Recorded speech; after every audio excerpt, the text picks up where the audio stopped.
Amen, and I'm getting a chest tattoo Amen. of a character from the Diablo franchise.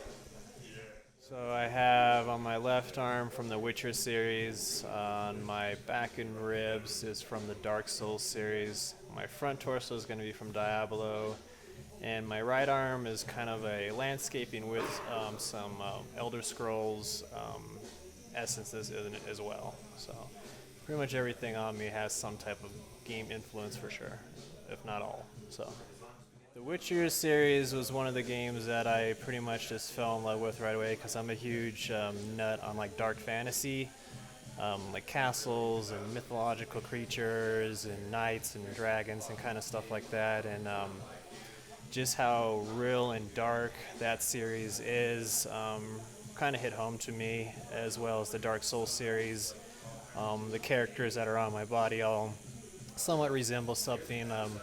Like the knight on my right side of my ribs is a forlorn knight, and like if you know from Dark Souls, they pretty much phase in and out of the realms looking for a good challenge, and kind of like in life, we all want to have a purpose. So always looking for that next step to make yourself drive and go for that. And then the portrait of the guy on my back is the Prince Lorraine, which is a boss in Dark Souls 3, and his whole thing is that he had a brother that was cursed, and takes the curse and goes paralyzed and blind. And I had a brother that took his own life when he was 22, and kind of like resembles that, as well as brotherly love. You're always willing to so you take a bullet for the ones you love.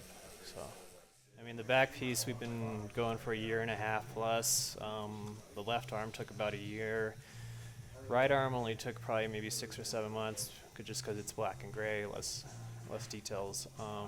But yeah, no, we're going for a full body suit, and like my left leg, we plan on doing all Red Dead Redemption themed. Right leg, I'm kind of letting Nick do whatever he wants. So, well, video games for me were always a way to escape from reality, whether it be a good day or a bad day. Also was kind of like reading a book or watching a movie, just that I'm involved in it a lot more, being able to make choices, and more or less just growing up with an older brother that was a super big nerd, and just kind of always wanting to follow in those footsteps and replicating that. And with technology advancing so quickly now, and games just becoming better and better, and to where it's almost like you're playing a feature film, just things that I always will think of, and now I can have it permanently on my body of my favorite characters, my favorite moments, and what they symbolize to me.